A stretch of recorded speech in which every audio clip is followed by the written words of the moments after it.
Það hefur lengi verið draumur minn hér að fá hingað í þennan þátt tvo af bestu dönsurum íslensku þjóðarinnar, stór orð en sönn, og þetta dansirinnar Ástrós Gunnarsdóttir og Helena Jónsdóttir. Leiða þær saman hingað og það hefur mér nú tekist.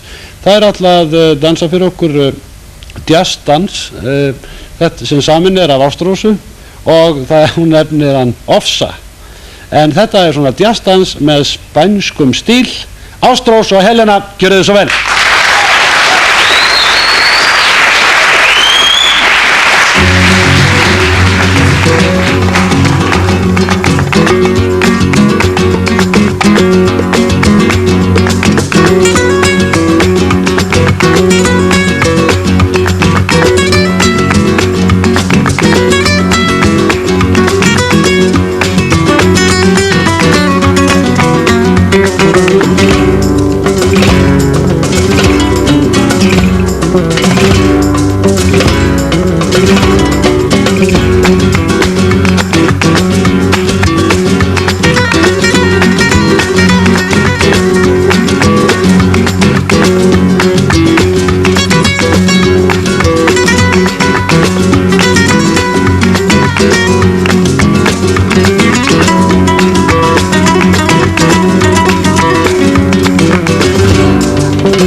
Já, þetta voru þær Ástrós Gunnarsdóttir og Helena Jónsdóttir dönsuðu þarna jazzdans með spænskum stíl.